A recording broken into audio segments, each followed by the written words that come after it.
Les issues de secours étaient-elles accessibles? Y a-t-il eu travail d'enfants?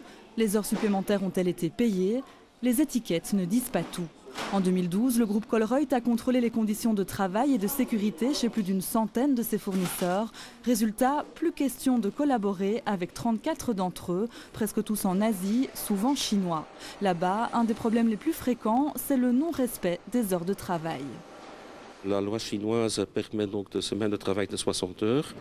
À ma connaissance, il y a très peu d'usines en Chine qui respectent cette loi.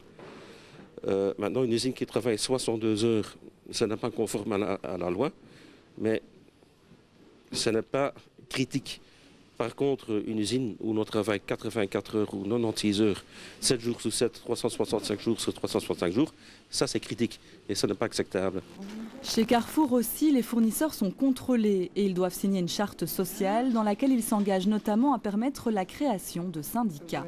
Plus généralement en Europe, pour réaliser leurs audits sociaux, la plupart des distributeurs ont aujourd'hui recours au BSCI, une organisation internationale. Cet organisme, il a développé des engagements qui doivent être respectés par les fournisseurs. Et donc, avant de devenir fournisseur chez Delhaize, le fournisseur doit signer ces engagements. Et donc, et ceux qui étaient déjà fournisseurs chez Delhaize avant que nous soyons membres du BSCI ont dû également signer ces engagements.